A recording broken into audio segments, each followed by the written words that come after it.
سوال ہوا اسلام میں جہاد کی جو تطبیق ہے اس کے کیا مراحل ہیں؟ اس کے جواب میں شیخ صالح الفوزان حفظ اللہ فرماتے ہیں جہاد پر مختلف مراحل گزرے ہیں جیسا کہ آپ جانتے ہیں، اور جیسا کہ امام ابن القیم رحمہ اللہ نے زاد المعاد میں یہ بات ذکر کی ہے۔ پہلا یہ کہ سب سے پہلے منع کیا گیا تھا جہاد سے جب مسلمان مکہ میں تھے، اللہ سبحانہ وتعالیٰ نے انہیں اس سے روک دیا تھا اور ان سے کہا تھا کفو ایدیکم، اپنے ہاتھوں کو ابھی روکے رکھو، واقیموا الصلاۃ وآتوا الزکاۃ، اور نماز قائم کرو اور زکوٰۃ ادا کرو۔ پھر رسول اللہ صلی اللہ علیہ وسلم کو بھی یعنی ساتھ میں حکم تھا کہ اب درگزر سے کام لیں اور ان سے منہ پھیر لیں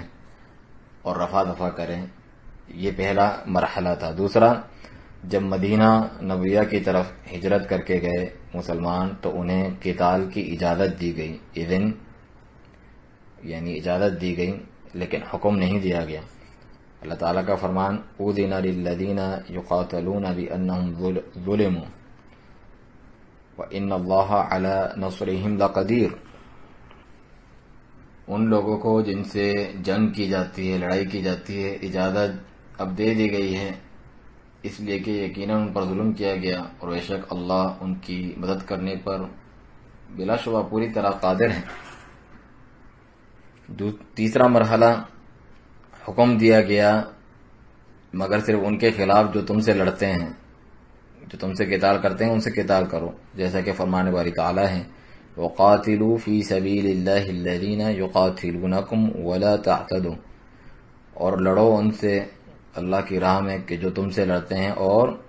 زیادتی نہ کرنا، ان اللہ لا يحب المعتدین، بے شک اللہ تعالیٰ زیادتی کرنے والوں کو پسند نہیں کرتا۔ چوتھا مرحلہ، مطلق طور پہ حکم دیا گیا جہاد کا، اللہ تعالیٰ کا فرمان فَإِذَا انْسَلَخَ الْأَشْهُرُ الْحُرُمُ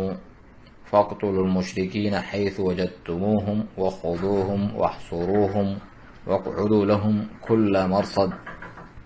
پھر جب حرمت والے مہینے نکل جائیں تو ان مشرکوں کو جہاں پاؤ قتل کرو اور انہیں پکڑو اور انہیں گھیرو اور ان کے لیے ہر گھات کی جگہ پر بیٹھو۔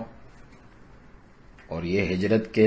بعد کی بات ہے، جب مسلمان قوی ہو گئے تھے، مضبوط ہو گئے تھے اور ان کے معاملات منتظم ہو گئے تھے اور وہ جہاد کی استطاعت رکھتے تھے تو اللہ سبحانہ تعالیٰ نے اس کا انہیں حکم دیا۔